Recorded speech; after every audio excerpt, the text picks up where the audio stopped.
Sa konstitusyon, vote according to your conscience, not according to the dictates of your religious leader. Ayun. Labag sa konstitusyon yon. Miski sa Diyos, sabi ng Diyos, 34:3 of the book of Job, piliin natin sa ganang atin kung alin ang mabuti. Therefore, meron kang kalayaan pumili as an individual kung alin yung mabuti na kandidatong kilala mo.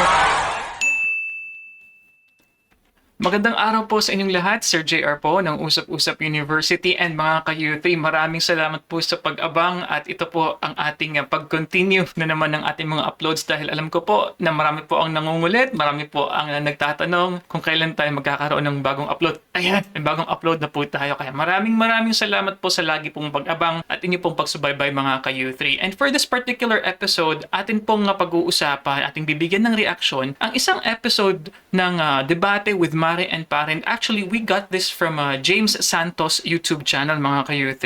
And someone, of course, sent this sa atin pong FB Messenger, sa atin pong Usap-Usap University page. Kaya po, we will be giving our reaction to this. And also, I was told po na this is in relation with the current, kumbaga, political climate natin na kung saan po ay malapit-lapit na rin po ang halalan and nagkakampanya na po ang mga kandidato, mga ka-U3. So, mga baguhan po, sa mga first-timers po dito sa ating channel, ang ating pong ginagawa, nanonood tayo ng mga religious discussions, mga preachings, but ito nga po, dahil nga po panahon ng eleksyon, so we will be combining this, faith plus politics, mga ka-U3. So I'm very excited. Sa akin pong background po sa pag-aanalisa, ako po ay dating university debater mula po sa MSU IIT sa loob po ng 3 taon. Ako rin po ang nagdebate sa ABS-CBN News Channel at ako ay member ng isang international public speaking organization, ang Toastmasters International. Mga ka-U3, hindi po ako kaanib po ng posible po ng mga ministro dito or mga pastors perhaps or mga pare. Hindi po ako kaanib ng kanila pong reliyon and most definitely hindi po ako aktibo sa leftist or rightist po na political movement. So I'm just trying to be a fair reactor dito, mga ka-U3. So if everything now is ready, samahan niyo po ako. Let us watch this video together. Let's go. Kaya ako sa batas, may problema tayo rin sa Bakit po? Kahit ang gobyerno. I-introduce ko na, Maring Winnie, hindi sila sang-ayon na dapat magbasbas ang mga religious leaders sa mga tumatakbong politiko. Unang guest natin ang Akbayan Party List Representative, ating pong kaibigan, si Congresswoman Etta Rosales. Hindi ako sangayon. No? Bakit hindi? Ang problema nga natin sa halalan, turuan ang Pilipino maging malaya, matapat, mapanuri para independyente ang pagboto niya. Puro daya, dagdag bawas, pagbibili ng boto, ang simbahan, ang papel niya, hindi dumagdag sa ganyang problema. Ang papel ng simbahan ay hindi panigan ng politiko, kundi panigan ng katotohanan. Iangat ang moralidad at turuan ang Pinoy na maging malaya para maayos ang kanyang pagboboto.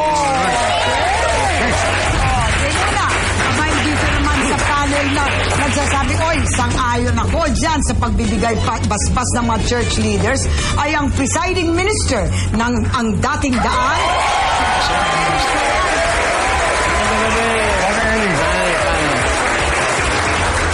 Sang-ayon po ako na magbigay basbas ang simbahan. Bakit po? Kasi ang simbahan ng guide ng almost all areas of life ng sumasampalataya, including politics. Ayos. Okay. Muna, meron tayo dito hindi sang-ayon dyan.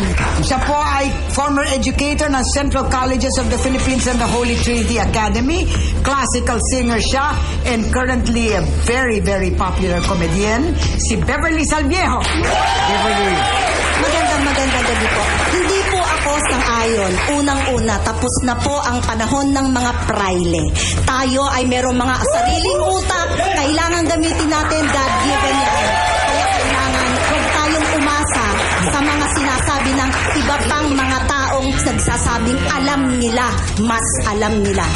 Okay. Before we continue there mga ka-youth, para po sa mga baguhan ha, pasensya na po kayo. We really stop this video dahil reaction channel po tayo ha, kasi yung mga nagre-reklamo po minsan. But anyway, just to clarify dahil hindi ko pa nga po ito napapanood, no? And this is my first time watching this video. So ang topic po nito, dapat bang basbasan ng mga kumbaga religious leaders, ng mga pare, ng mga pastor, ang kumakandidatong politiko? And we have to take this into consideration mga ka-youth, yung context po ng video na ito. Medyo luma na, napansin niyo po, So I'm guessing this is around early 2000s at the reality is ngayon po, meron pa rin po mga religious leaders po na nabibigay ng kumbaga basbas. So I'm interested kung bakit na-frame ng mga organizers ng debate show na ito, hindi nila sinabi na endorso, kundi basbasan. So, ano bang ibig sabihin ng pagbabasbas? So, ito ba ay same with endorsement na kumbaga, binabasbasan namin tong kandidato na ito. So, ito yung mga karapat-dapat po ninyong botohin sa kanila pong mga congregation, mga ka-youth. So, gusto kong malaman yung nuances no bakit hindi nila ginamit yung word na endorse. Mga kaibigan, katapat po ni Beverly,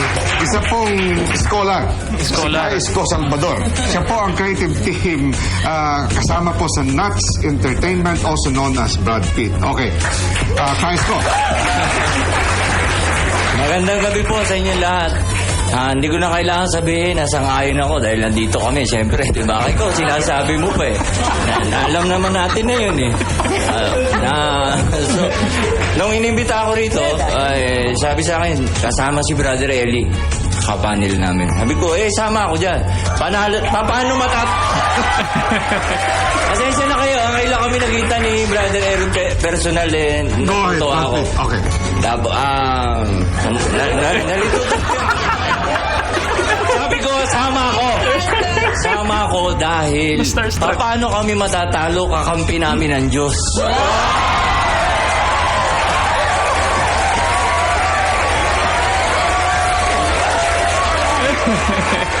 So far, yung direction po ng mga against po sa pagbabasbas nga po ng mga kandidato, sinasabi nila na dapat magkaroon ng sariling, kumbaga, freedom ng kalayaan. And nagustuhan ko yung sinabi ni Eta Rosales kanina na dapat i-increase natin yung moralidad na magkaroon ng freedom and magkaroon ng independence mga ka-youth dito po sa mga voters na ito. And so far, sa narinig naman po natin sa positive side kay Brother Eli, so sinasabi niya na okay lang dahil dapat nga maging guide sa lahat ng areas ng ating pamumuhay ang mga religious leaders. So, of course, we may also check that into his own congregation. Kung si Brother Eli ba bilang presiding minister during this time and even today, sa admin po ng MCGI, kung sila ba ay still nagbabasbas, quote-unquote, or nag-e-endorso ng mga politiko o mga kumakandidatos. Alam mo ninyo mga kaibigan, medyo may outburst lang ho dito. Kasama ho natin na, hindi sa sasalungan sa Diyos, kundi sa posisyon nyo, no? Former chairman ng MPRCD, naging kandidato na rin ho siya, at naging general manager ng Philippine Charity Sweepstakes. Manuling Morato. Ating pong kaibigan, si Ginoong Manuling Morato. Okay, Magandang gabi po. Sa akin naman po, it depends. Hindi ko naman nilalahat-lahat ang relihiyon na hindi dapat makisali, no? Depende lang po. Ang kontra po ako, yung mga lumalabas outwardly, talagang andyan sa Quirino Grandstand, yung pinaparada yung mga kandidato na paborito nila. Yung mga itinataas ang kamay o binibigyan ng mga listahan, ito iboto ninyo. Pero hindi naman po yan ang ginagawa ng Catholic Church. Yung sinabi po ni Cardinal Sin, I don't see anything malice in what he said. It was just pabunga lamang na didn't mean much. Ang masama ho talaga, yung mga outwardly lumalabas at talaga ini-endorse isa-isa itong mga kandidato ito. Maski masasamang tao, makasalanan ng mga tao, here are the religious leaders who endorse people we know are immoral and unfit to be in government. Yan po. Okay. Manuling, thank you. Ang ganda po nung na-mention dito ni Mr. Manoling Morato, no? Yung si ideya nga po ng morality. Kasi what he's saying is, dapat magkaroon ng moral standard. Quote-unquote, if meron magiging parang endorsement na gagawin ng isang religious organization, dahil nga religion yan, di ba, morality, what is right and what is wrong. So, dapat expected na ang kanilang mga ini-endorse dapat not even a hint ng karungisan. Dapat ganun, no, technically. Pero, well, sinasabi dito ni Manoling Morato na ang mga na-endorse naman ay mga, kumbaga, mga hindi righteous na mga tao. Although, kung mapapansin niyo po, parang medyo nasa, nagdi-daily-dally siya, no, na parang na halfway si Mr. Morato. Kasi dapat siya nasa side na hindi uma-agree. Pero ang sinasabi niya, depende, no, depende sa religion. Ang hindi niya gusto, yung mga nagkakaroon ng mga malaking mga religious gatherings sa Quirino Grandstand at pinaparada daw yung mga kandidato, mga ka-youth. Last but definitely not least dito sa panig ng sang-ayon na sa pagbibigay basbas ay isang napaka-intelihente pong tao. Graduate po ng University of the Philippines, cum laude yan, and she chose to be a stand-up comedian of the first water, si Giselle Sanchez. Wow! Thank you, Tito Wayne. Ganda naman ang introduction mo. Akala ko ako na naman ini-intro. Giselle, cum laude ka ba? Magna.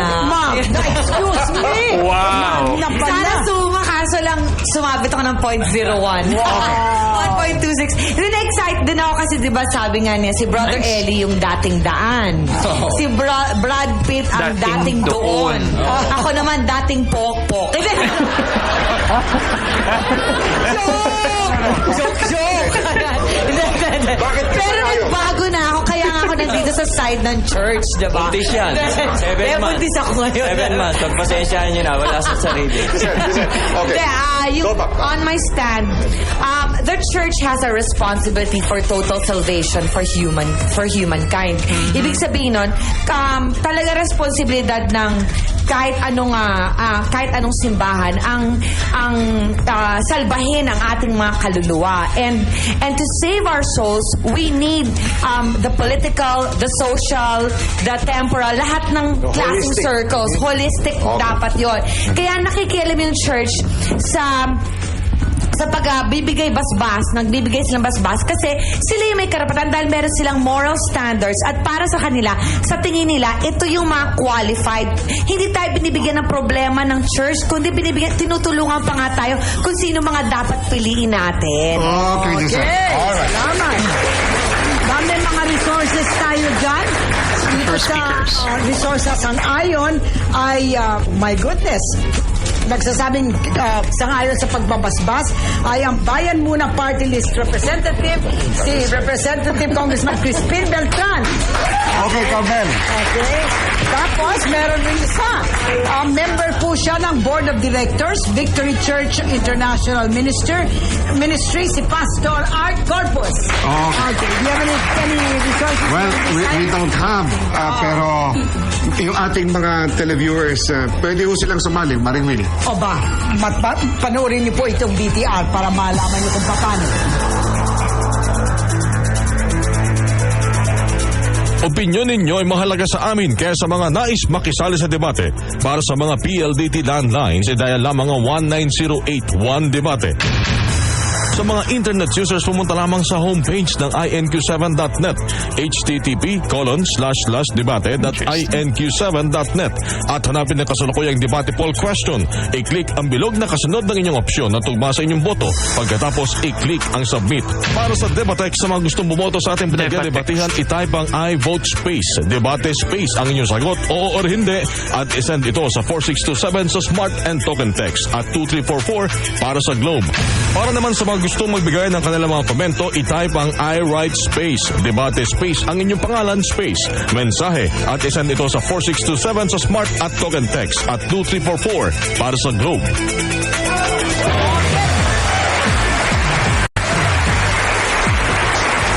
Bago natin umpisahin yung ating pagdedebate, tanungin na natin sa ating panelista so that we all understand what we're talking about. Ano itong ibig sabihin na pagbibigay basbas? Ang ibig sabihin, sinasabi sa mga kanilang followers na kailangan iboto nyo ito o kung hindi nyo iboto ito kayo ay pupunta na sa impyerno. Kaya ba kayo? Coercion yun, Marie. Ano pala ang Coercion yun. pagbabasbas? Ang pagbabasbas po, sa paniwala ko, ayon sa Biblia, andun yung pagpapaliwanag mo sa tao kung ano yung mga qualities nun dapat iboto. Not necessarily particular pointing to person. any particular person and coercing members, even to the threat of excommunicating members who will not follow Hindi the... kayo sang-ayon doon. Hindi po ako sangayon doon. Yung basbasan ng kandidato, okay po yun. Meaning, anong basbas nga?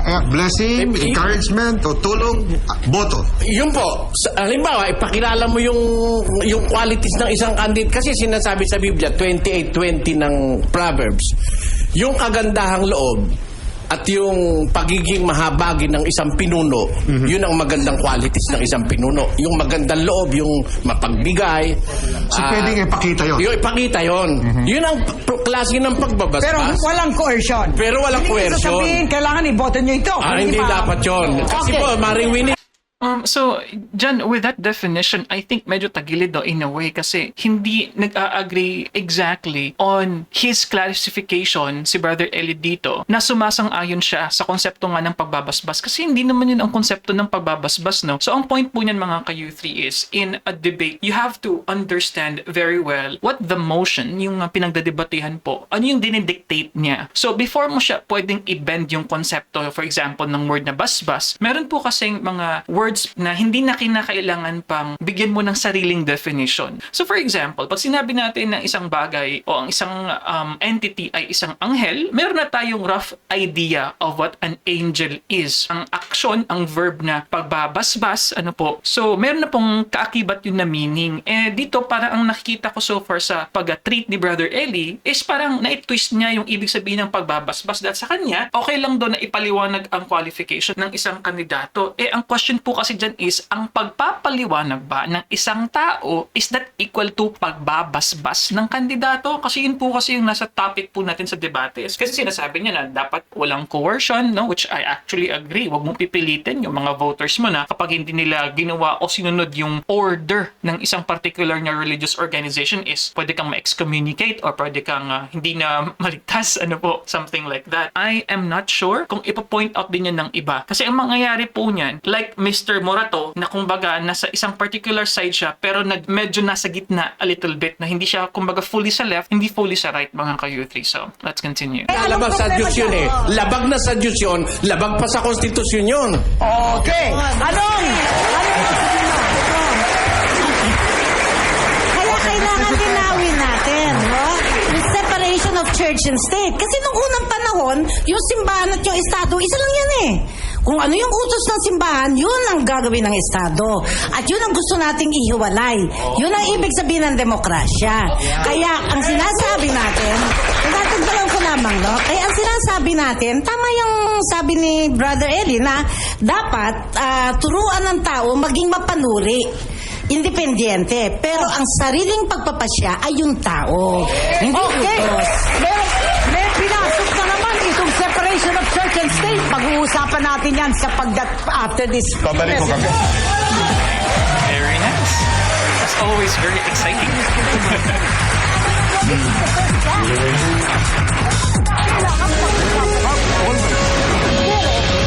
Kaya ako sa batas. May problema tayo rin sa Kahit ang gobyerno. Hindi ako sang-ayon na mag-endorso ng kandidato ang simbahan. Ang politika ay para sa politiko. Karapatan nila na ma-endorso yung mga kandidato na sa inakala nila ay may mga paninindigan, halimbawa, makapagsisilbi sa bayan, halimbawa, no? Unfair sa mga ibang kandidato na hindi na-endorse. Wala nang wala nang chance yun. Kasi dito sa Pilipinas, kung malakas yan yung pag-endorse ng mga religious leaders. Well, unang-una ito ay isang prerogative nga ng isang religious organization. Ngunit kung ako ang talagang tatanungin, kung tayo maging purist dyan, dapat talaga wala nang mga ganyang klaseng basbas. So, it goes either way. Sa akin, okay lang yan. Bahala kayo.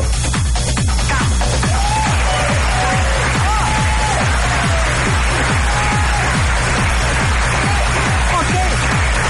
Umpisa pa lang tayo, sinabi ni Brother Eli there's no problem with pagbabasbas because that is the duty of the church leaders. Sinasabi naman ni Sister Eta na itong pagbabasbas that Sister means na Eta. wala ng separation of church and state. Ano ba yung separation of church and state?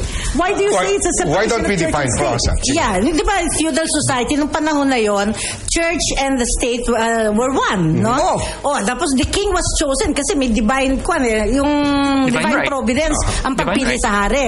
Ngayon nang didikta yan. So naigpawan na yan. Ngayon, demokrasya na, hiniwala yung estado sa simbahan. Let's see, Giselle. Your opinion. Kasi dati naman ho yun. Talagang we had a theocratical government. Theocracy talaga yun. Kasi talagang sinabi ng mga praile na kailangan iboto nyo yan. Kundi, you will be punished in hell. Ganyan, diba? Pero ngayon, we are living in a modern society na kahit ano namang sabihin ng church, diba? Nasa konsyensya pa rin natin kung sinong iboboto I natin. beg to disagree, Giselle, kasi alam mo, ang nagiging practice sa ngayon ay talagang patayuin sa rally prayer rally yung mga kandidato at gaganyan pa, gaganyan ng Ano ba yun? Bawal na yun. over pa. Ibig sabihin, siguro kung ang dasal ng mga sekta ay naway tayong lahat ay magkaroon ng magandang pag-iisip para tayo makaboto ng tama at maano. Pero ang nangyayari ngayon, ito ang iboto nyo, ito ang next president of the Philippines. That's foul. Okay. Parang pangdidikta, no? Ano ang sabi mo dyan? Parang maganda, malakas siya magsalita pero pag sinuri mo, walang laman walang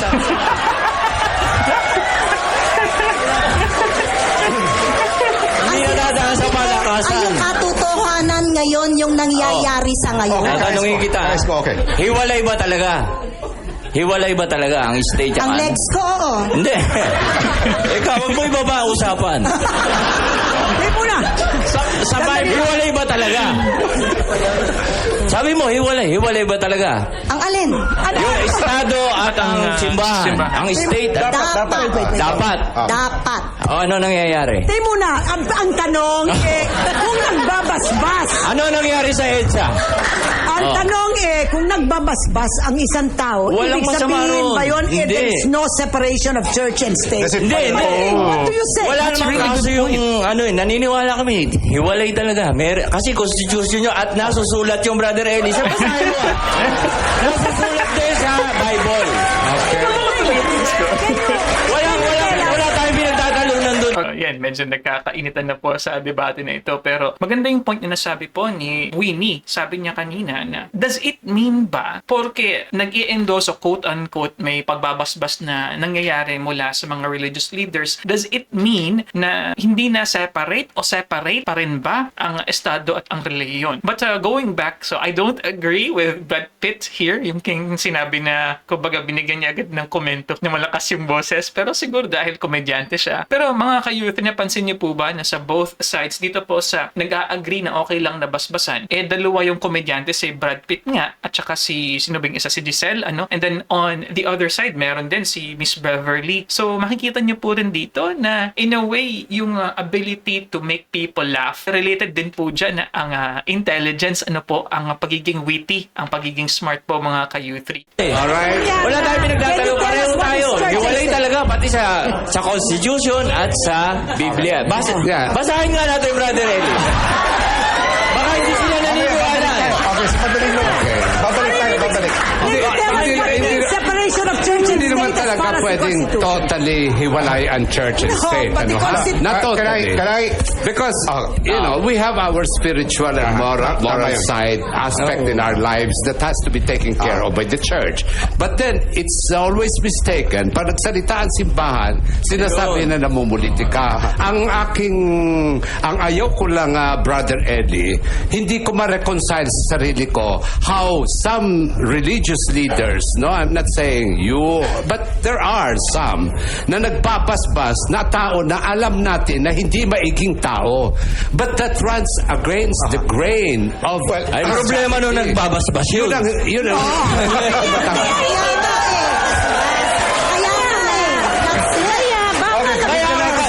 Kaya nga dapat, sangayon kami na dapat basbasan. Basbas lang. Ba't kayo natatakot sa basbas? Hindi na. yan. Ako ha, problema ng pagbabasbas yun, sinabi mo. Kaya nga, hindi dapat nagbabasbas. Basbasan Kasi lang eh. Hindi naman sinabi. Boto mo to. Can I just say something? Ay, sorry po. Teka muna ha. Guys, Itong definition ng church and state, separation, ano ba ibig sabihin nun? Ibig sabihin, ang Estado, hindi dapat magkaroon ng official religion, number one. Number two, ang Estado, hindi dapat mag-subsidize ng sinumang religion. Tama yun. Actually, ganun yun. Ngayon, pagka ang pununo ng simbahan, sasabihin niya, babasbasan ko ito, dapat magiging presidente ng Pilipinas. Ano ibig sabihin nun? Parang sinabi na niya sa lahat ng flock niya, iboto ninyo ito. Tingin niyo po yun. Tingin niyo po yun. Perception niyo yun. ng simbahan. Hindi po basbas yun. Anointment na yun. Anointment na. Iba po yung basbas eh. Anointment, Ang basbas, endorsement, halimbawa, yun na yun. pumunta sa akin si Senator Orbos. Ay, si Senator. Sabi sa akin ni Senator Orbos, kandidato ko, Brother Eli, panalangin mo naman Paano ako, po? basbasan mo. Masama Hindi po masama ba? yun eh. Hindi po. Kasi yung pagbabasbas sa kapwa, blessing or pagbibindisyon sa isang tao, Pagdadasal. hindi po bawal ng Diyos yun. Yung pagdadasal para sa isang tao, Pero ang utos pa nga pangkaraniwan, yun eh. hindi na Siguro niya ang nasa makikita isip ni diferensya ng Kaeta, endorsement. ang nasa isip ni Kaeta siguro, yung ginagawa ng iglesia ni Manalo. Pinipilit ang tao. May coercion. Hindi lahat na reliyon ganon. Hindi lahat na reliyon ganon. At huwag tayong magkamali na iyang pagbabasbas ay coercion. Ang ginagawa ng iglesia ni Manalo, ang miyembro ititiwalag pag hindi ibinoto yung kandidato. I also see the point of Eta Rosales here. Ang sinasabi ni Eta Rosales dito, the fact alone that a particular candidate ay merong closeness, makikita mo na nandun sa entablado. Sabi kasi ni Brother Eli, hindi same yung anointment kumpara sa pag-i-endorso. Pero my point din, katulad nga po na na-mention ko si Eta Rosales in saying na could the people distinguish dahil nakita mo na sa entablado na close yan sa minamahal mo na religious leader, can these voters distinguish na ay hindi naman yan ini-endorso, piniprehan ng ina-anoint lang naman yan. And this goes for those organization mga ka-youth na hindi explicit na nagsasabi na botohin nyo. Pero, di ba, sinasabi nga ni Brother Eli na may kaibahan. Merong iba ng mga relihiyon na talagang sinasabi dapat ito yung iboto mo. And sinasabi ni Brother Eli, hindi lahat ng religious organization is like that. Ang sinasabi ni Brother Eli, merong iba na nag-a-anoint lamang, pinipray over, hindi naman masama mag-release ng blessing, basta hindi mo lang kino-coerce. Para sa kanya, still it depends on what kind of action. At saka yung konsepto nga ng pagbabasbas para sa kanya ay hindi yung pag-i-endorso. I'm not sure if I have seen their organization na nagpaakyat ng mga kandidato at nagsabi na we will pray over these candidates. Hindi ko po alam kung nangyari. And if you're aware mga ka-U3, please comment below if it really did happen sa MCGI. But what I know is it happens for other churches katulad po ng Kingdom of Jesus Christ, di ba po? Sa JIL, meron din po yata kung hindi ako nagkakamali. I'm not sure sa Jesus Miracle Crusade, pero sa El Shaddai, I think meron. Ang sinasabi mo namin ngayon dito ay hindi po yung separation of state at saka yung church ay hindi na ho natin nakikita ngayon dahil hindi lang po yung sinasabi ninyong sekta. Napakarami pong mga iba pang sekta na ganyan na po ang ginagawa ngayon. So ngayon wala tayong nakikita ngayon na nakahiwala yung politika at saka yung church dahil yung politika na ang church. Magandang pang-usapan yan. Dapat ba ihiwalay ang politika sa religion? Ayon, pag-uusapan natin. Babalik ko kami.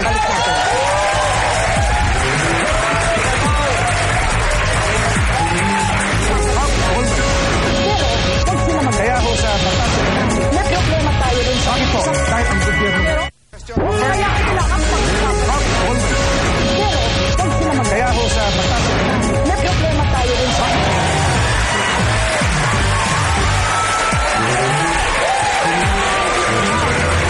mga pare, baka akala niyo kanina meron medyo nagtira si Brother Eli sa iglesia ni Manalo, iglesia ni Cristo. Alam nyo, actually, we invited the iglesia ni Cristo here at saka yung Catholic bishops of the, pero hindi ho sila nakapagpadala ng kanilang representative. Kaya pasensya na po kayo. We will try to put in whatever positions they have. But sorry na lang. Okay, Brother Eli, so you're saying that ang ginagawa po ng iglesia ni Manalo ay pinaghahalo yung politika. Hindi pareho sa ginagawa.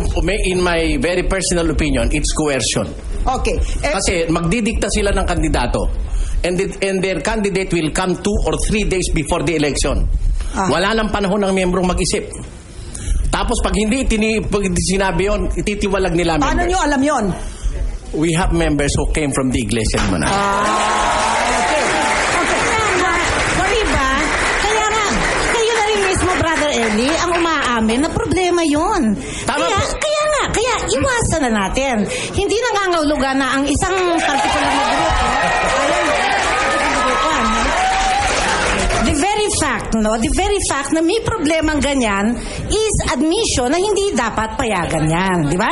Na kung yung mga iba, medyo hindi naman coercive, ang punto, baka maging coercive isang araw. Kaya iwasan na rin natin. Very good point. Pakinggan na natin Very si good Captain. point. Okay, Captain. Bakit sangayon kayo? Sangayon tayo sapagkat yan ay bahagi ng misyon at evangelization ng Mga simbahan. Ang sabi ng simbahan, siya ay simbahan ng mga mahihirap.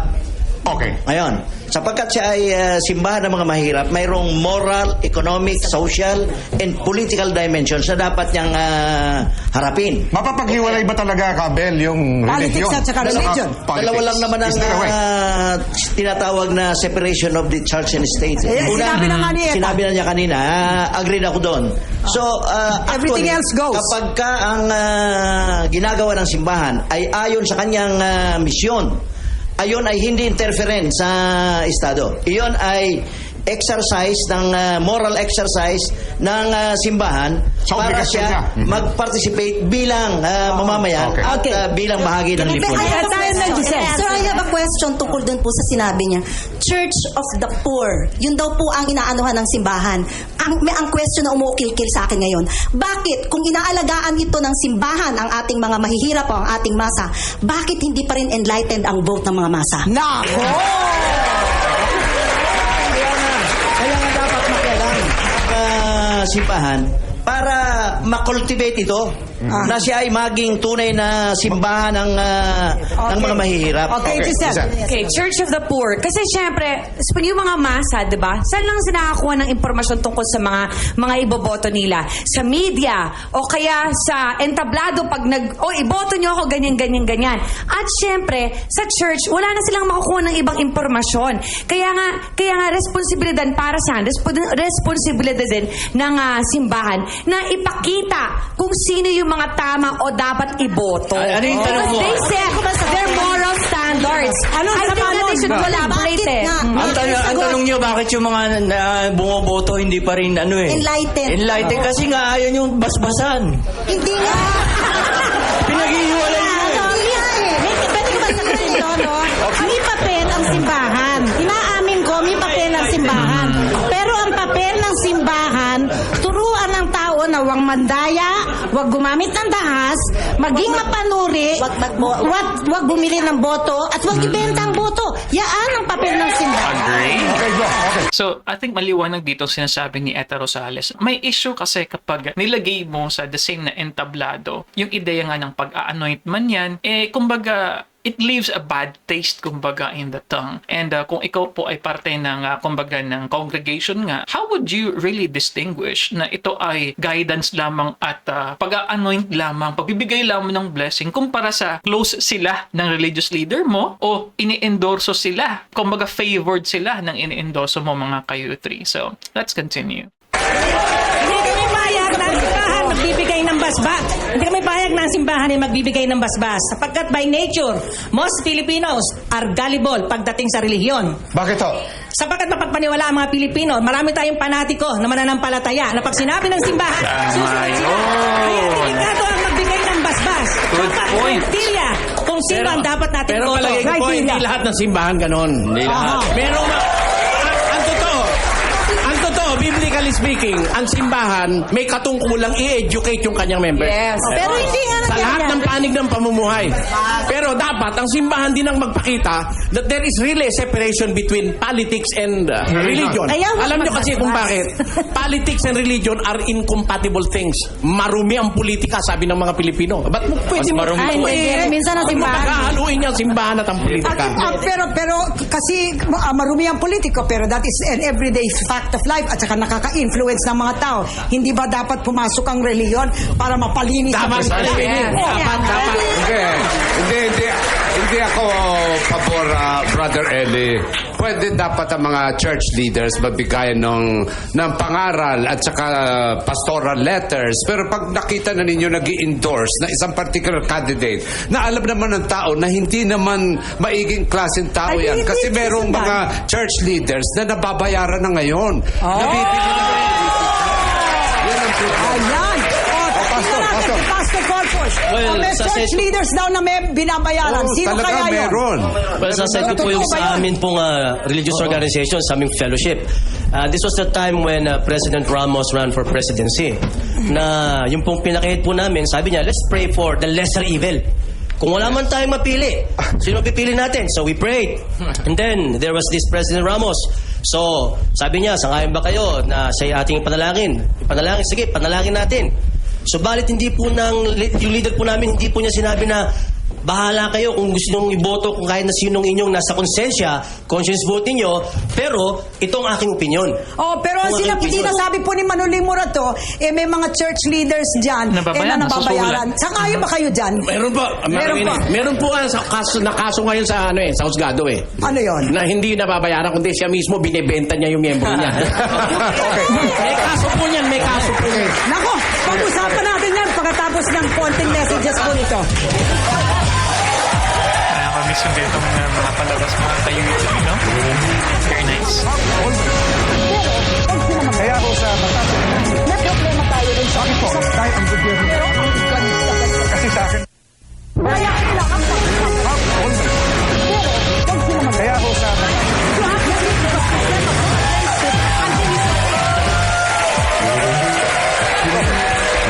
Okay.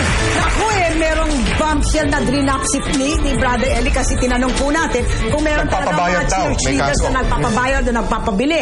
Sabi niya, may kaso. Anong kaso yun? Kaso binenta pa nga yung miyembro eh. Ilang binenta ng miyembro? Yung isang leader ng ng relihiyon, yung kanyang member sinabi niya mga 3 million daw, binenta niya ng 7 pesos yata per Bawat vote. isa. O tapos, Nasa dyaryo yun, Marwini, nasa dyaryo yun. tapos kinasuhan siya. Kinasuhan siya dahil estafa eh. Dahil lumabas doon sa Visayas, 3,000 lang pala yung bumoto doon sa kandidato. Sabi niya 3 million. Ang kinasuhan siya. Naloko siya. Kinasuhan siya sapagkat may estafa. May Hindi siya estafa. kinasuhan sapagkat pinagbili niya yung boto ng kanyang mga... Okay, may reaction lang si naku. Kapitan. Yun ang hindi dapat magbasbas yung mga ganyan tao. Kanina kasi, no? May binasbasan nga yun eh, hindi naman nanalo eh. Kung hindi ba dineclare pa, you will be the next president of the Philippines, hindi nanalo. Siguro yung pagkukulang ng ating simbahan, nakakalimutan natin na ilang porsyento ba ng mga botanteng Pilipinong bumoboto ngayon. Nakakalimutan natin na explain, lalo-lalo sa ilan sa ating mga simbahan, na explain sa mga botante natin o doon sa kongregasyon nyo kung ano ang kahalagahan ng boto. Na ito magdadala sa inyo kung tayo mag-uunlad o tayo palubog. Okay. So ang ang kulang dito siguro yung education sa ating mga botante, ang malaking pagkukulang ng simbahan kaysa yung pag-endorse ang Voter education. Hindi nyo yun, di ba? Martin Kaya nga Digno. dapat mag-endorse yung mga religion First in kasi peace. ang religious leader dapat magbasbas sila kasi ang unang kanilang mga miyembro ang unang maapektuhan once na nagkaroon ng isang palpak ng miyembro na leader. Kasi natural lang naman sa isang magulang na magmalasakit sa kanyang mga anak, di ba? After all, it's not a compulsory but an optional. Optional. Pero po ako kasi yung kanina, yung sinabi nitong guy na to at saka the church leader kanina, na dapat nag-endorse daw sila o pumipili sila as a group. Dapat, di ba, dapat ang dinadasal natin, Lord, your will be done. Hindi, Lord, papanalunin mo to. Diba, dapat hindi ano dapat yan? ganun. Ano yan? Sinasabi nyo, agree tayo, constitutional yan eh, yung hiwalay ang bandang gitna yun eh. Pero doon sa may preamble, nakalagay doon, imploring the aid of Almighty God. Okay, doon sa taas. Okay. Hindi ko alam kung Kasi ano po, yung dapat po kasi yung pagbabasbas, nangyayari yan pagkatapos ng eleksyon. Lahat po ng mga politika, panalo na. Lahat po ng mga politika, yun po over. dapat, nananalo na. Yun ang dapat na basbasan. Kasi, Good po. isa pa lang po kung sa umpisa pa lang po, binabas binabasbasan na natin yung mga politiko, nagkakaroon po ng misconception yung mga tao na miyembro o deboto ng simbahan na yun ang kanilang iniendorso. Very good point. Good point. Mas delikado pagkatapos ng eleksyon ka magbasbas. Mas delikado yon. Bakit? Na pag nanalo na saka mo binasbasan. Bakit po? Eh kasi mas prone sa tukso yung nanalo na eh.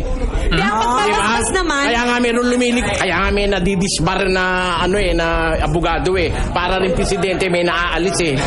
I may not agree with that na sinabi ni Brother Eli. Kasi, di ba, siya din nga mismo nakapagsabi kanina na we release blessings mga ka-youth. It's not a bad thing. So, why would he mention here na pagkatapos na, kumbaga manalo, delikado, hindi maganda yon. So, I don't agree with that. Whether start of the campaign, whether na nanalo na ang isang politiko, I think in general, hindi naman masama na mag-release tayo ng blessings. And I see the point na minention ng estudyante kanina na when we release blessings, it's good no after the election dahil syempre kumbaga nagre-release ka ng blessing, pinipray over mo yung isang tao para maging matinong kandidato. So actually may point naman po na after ng election, after na nahalal na, dun pa yung pag-release ng anointment o pagbabasbas o pag-release ng blessings. Bas naman kasi, parang sinasabi lang na ito, parang ito ang huwaran sa lipunan, parang gano'n. Kasi nakikita ng mga religious leaders na this person contains the qualities of being a good politician. Kasi when you practice politics, when you practice good politics, it leads to grace. But when you practice bad politics, it leads to sin. So kung kunyari masama, yung politician involves in guns, goons, and gold, syempre mag-aalburuto yung mga tao. Magkakaroon ng kasalanan. Lahat tayo magkakasalanan. Kaya iniiwasan ng mga leaders na magkaroon tayo ng kasalanan. Nagkakaroon nga ng misconception kasi na kung ako halimbawa, a-attend ako kunyari ng isang pagsasalo-salo sa church namin, tapos sasabihin ganon, binabasbasan ka namin, chenes. Pagkatapos, ang feeling ko, kung hindi ko iboboto yon, magkakasala ako. Dahil hindi nga informed ang nasa natin eh. Hindi nga ganon kung ang utak eh. Ikaw ang may problema. Ba't? Hindi. Ang masang Pilipino ang may magkakasala ka eh. Ang masang Pilipino ang may problema. Yan ang problema natin ever since kaya hindi tayo umaangat. Diyos po. Madaling may reaction ka ba dyan? Ang sinasabi ba na itong mga ginagawa ng church leaders, although good intention yan, parang that leads to a bad situation kasi meron mang abuses. Hindi ko naman nilalahat as I said kanina. Meron naman hindi sumosobra, meron sumosobra. I would prefer that I don't meddle kasi may alam tayo na pag nanalo yung kanilang mga manok, inilalagay nila sa pwesto yung kanilang mga miyembro ng kanilang relihiyon. Hindi ba? Talagang inaagawan ng mga iba na maiiging pwede manungkulan doon sa mga pwestong yun. Pag ginagamit nila yung kanilang pagtulong sa kandidatura. So, ang point mo pag nagbabasbasan may magkakaroon ng quid pro quo. Exactly. Na ayan, you bless It me. always happens. It always happens. Hindi Ano ang basbas sabi ang mo dyan? Return the favor. Conforme po sa kandidato yun, Mariwini. Bakit? Conforme yun. Kasi pagka binasbasan mo yung isang tao matwid, sabi kasi sa Biblia, yung isang pangulong matwid, yun ang pinakamaganda sa isang bayan, yung matwid, yung pangulong may takot sa Diyos, Pero pag ang isang pangulo ay sakim, ito ay silo sa bayan, ang sabi ng Panginoon Diyos. Kaya, kung halimbawa, binasbasan mong kandidato, yung kandidato naman talagang matwid, hindi naman po pwedeng makuha sa influence peddling yun eh. At walang mananalo na... Kung matwid yun. At walang mananalong presidente po, di ba nasusulat, na hindi gusto ng Diyos. Yes. Nasusulat yan, nasusulat yan.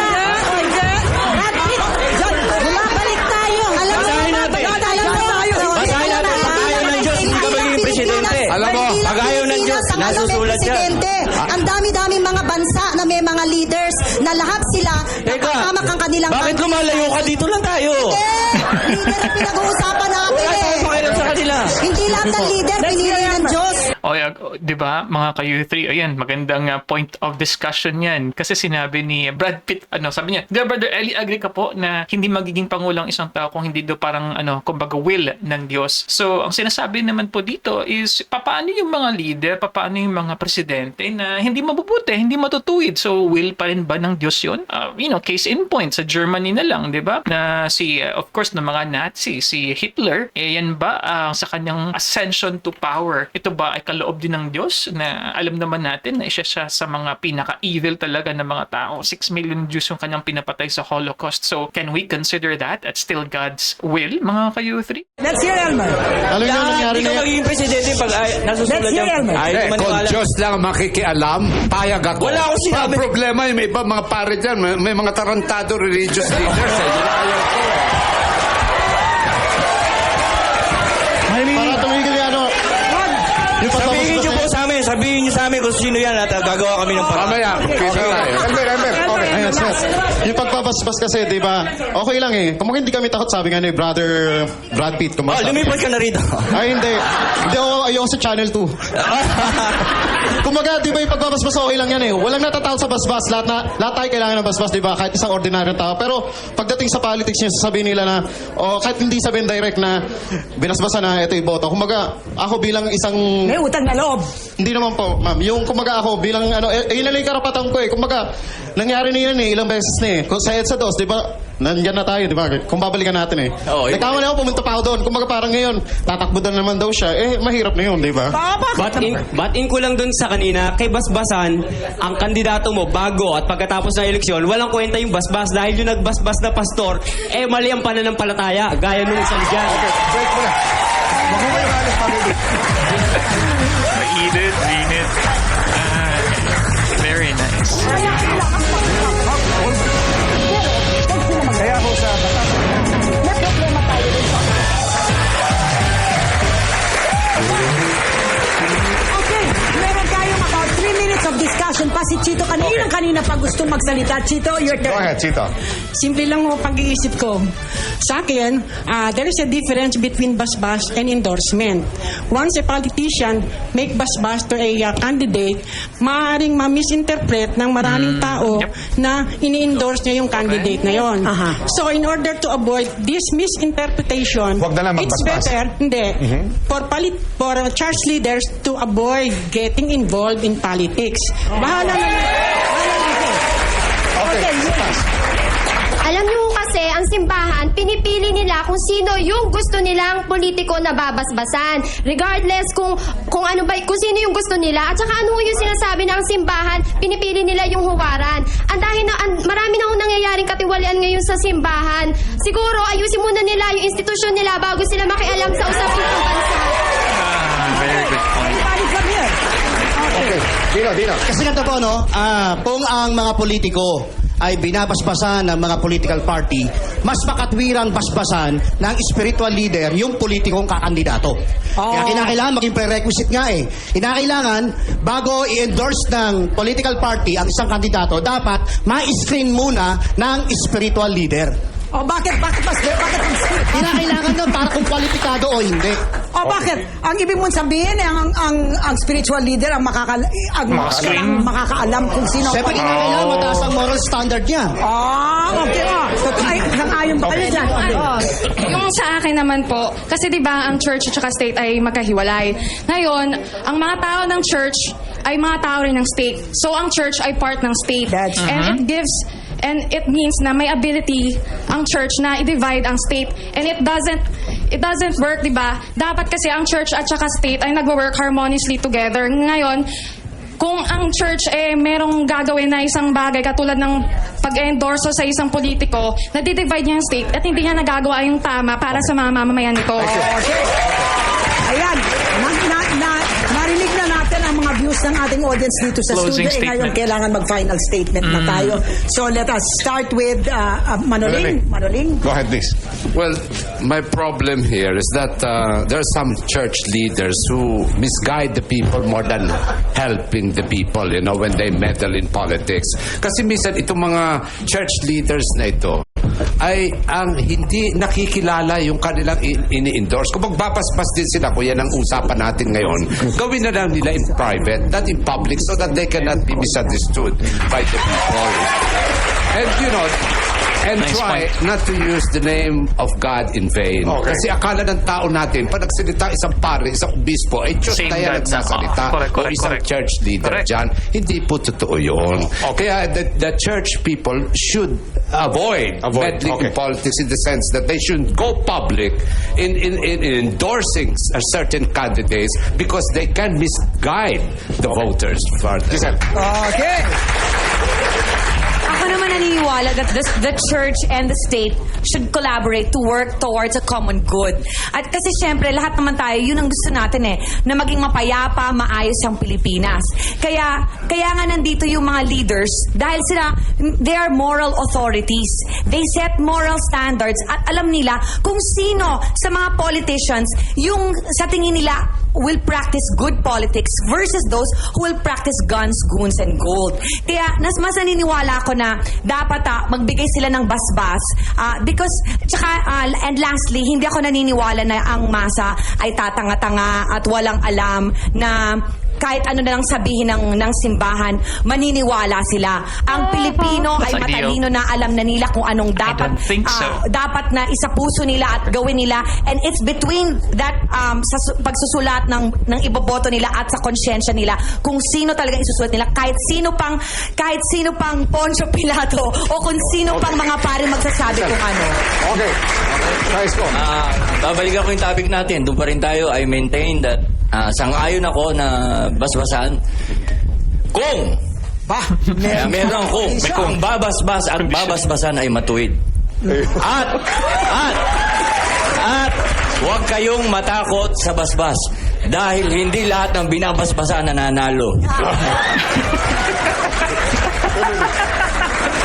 Ang message ko na lang, kasi alam mo, marami naman nangyayaring katiwalian sa politika at saka sa simbahan. So saan ka magre-rely? Sa sarili mo. Ang akin na lang message sa ating mga, lalo na dun sa mga boboto, gamitin po natin ang ating sariling bait, buksan ang diwa at isip, responsibilidad ng bawat isa sa atin na alamin kung sino ang dapat piliin. Kung paiiralin natin ang ating masamang ugaling nagpapadikta, nagpapabayad, hindi inaalam kung ano ang tunay na makabubuti sa bayan, mananatili tayong naghihirap. Alalahanin natin na pagtama ang ating pinili na maging leader natin, pag umunlad ang bansa natin, pati tayo individually uunlad.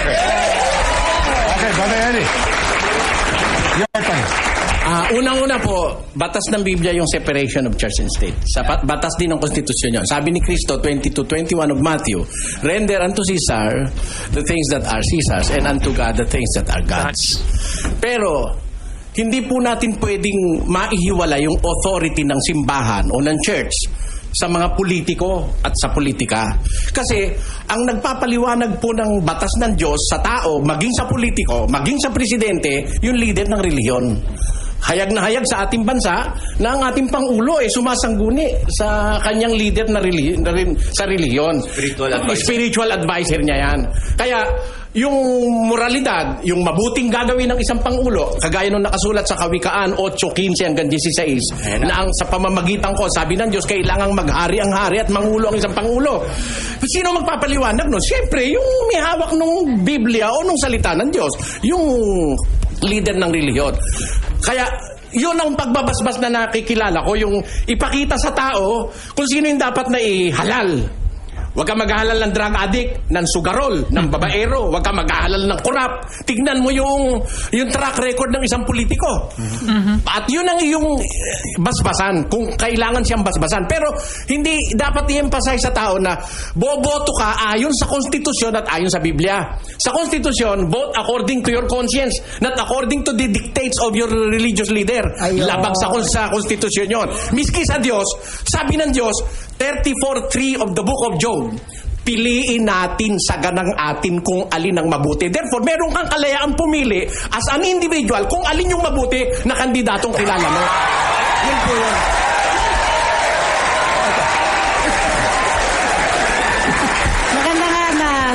Magandang napakinggan ko kayong lahat, kasi lumalabas dito na ang dalawang bagay siguro ang dapat nating isaalang-alang.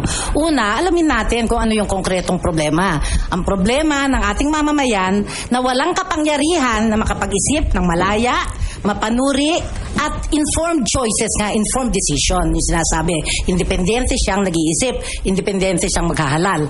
Ngayon, pinakita rin natin, bahagi rin ng problema, dahil yung mga leaders natin, maging sa simbahan, maging sa negosyo, maging sa politiko, ginagamitan, iniimpluwensyahan ang pagboboto ng tao. Kaya yun ang dapat natin sinasabi, hindi dapat basbasan ng simbahan. Kaya anong pagbabatayan natin? Yung batas. Ang pag-iral ng batas. Ayun na nga yung saligang batas. No? Yun ang ating pagbabatayan. At may papel ang simbahan dito. Sa pag-unlad ng lipunan, ang papel ng simbahan ay tiyakin na yung moral integrity ng bawat mamamayan ay matulungan niya. Pero ang final decision sa pagboboto, at ito ang demokrasya, ay dapat ang mamamayan. Okay, tama. Pareho pala ang sinabi nila. Okay. Alam mo, Maring Winnie, mabuti ho pag-usapan ho natin dito dahil palagay ko 3 bagay din lang ito, Maring Eta. Isa, kahit ho sa politika, mayroong tama ay mayroong mali. Given that, mayroon ng moralidad. Kahit tayo, kasi kung minsan, nagiging license yung politika, nasa politika ako, kaya ganito ako kasi practical. Hindi ho. Kaya ang relihiyon may pakialam sa politika because mayroong tama, mayroong mali kahit sa politika. That's one. Number 2, yung pong separation of power, the church at state. Alam ho ninyo, very simple lang ho yan. There are no clear boundaries ho yan. Except, 2, yung sinabi ho ni Maring Eta. But, ito po yung tinatawag natin pinanggalingan ho niyan. One is that it is an injunction against any church not to use any resource, any kind of authority, any position na i-promote yung sarili na relihiyon. At it is an injunction against any state, anyone in power na gamitin niya ang relihiyon upang ipairal ang kanyang agenda. But it did not say na ang relihiyon hindi pwedeng magsabi ng tama o mali. Kung sa tingin ng isang religious leader, it is in accordance to what is right and what is wrong, ay sabihin niya, ito sa tingin ko, palagay ko wala akong problema doon, except Brother Eli, na kung tayo po ay mag-endorse, kung tayo po ay magbasbas, we have also the responsibility na tignan natin na yung in-endorse natin, habang nanunungkulan siya, ay sagutin natin yung kanyang gagawin. Yan po ang aking Yun. May Yan po ang nakakalimutan natin, ano ha? In-endorse, binasbas. Of course, Father Eli says, basbas and endorsement are not the same. Pero sa tingin ng tao, talagang that's the same. Pag binasbas mo, parang endorsement na rin yun eh. Wala ka talagang masasabi doon. Kaya importante yung sinabi ni Paring Oka na kung i-endorse mo yan, kailangan responsibilidad mo. Tama. At kung pumalpak yan, palpak ka rin. Hindi ba? Ayun ang importante. Sa akin po talaga, I agree totally in this case with Paring Oka na you cannot separate religion and politics because politics is what is right and when a politician does wrong, my golly, sino magsasabing mali ang ginagawa mo? Di ba yung mga church leaders? Ang problema yung talagang nag-aabuso. Pero sa akin po ang independence. Sa akin si Eta, the voter has to make the last decision.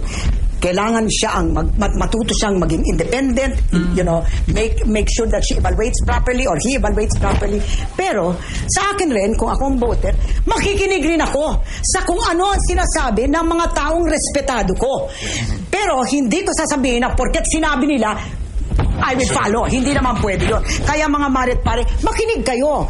Pero you must keep an open mind and then finally you decide for yourself. Kasi after all, kung ano ang mangyayari dyan, kayo rin po ang magiging biktima. Ayan po. Well, ako, Maring Winnie, madami tayong mga kasama ho dito at pasalamatan ho natin sila. Ang ating audience.